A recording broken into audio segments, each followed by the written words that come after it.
சுறா கைடு 12ஆம் வகுப்பு பொதுத் தேர்வுக்கான புதிய பதிப்பு தற்போது பரபரப்பான விற்பனையில். மாணவர்கள் பொதுத் தேர்வில் அதிக மதிப்பெண் பெற உடனே வாங்குங்கள் சுறா கைடு.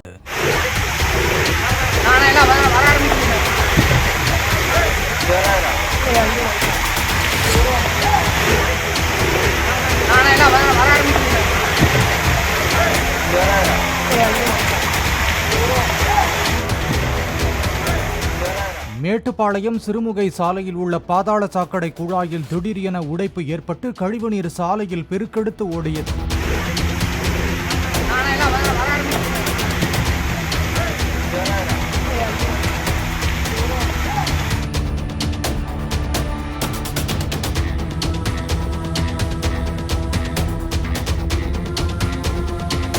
சுறா கைடு 12ஆம் வகுப்பு பொதுத் தேர்வுக்கான புதிய பதிப்பு தற்போது பரபரப்பான விற்பனையில். மாணவர்கள் பொதுத் தேர்வில் அதிக மதிப்பெண் பெற உடனே வாங்குங்கள் சுறா கைடு.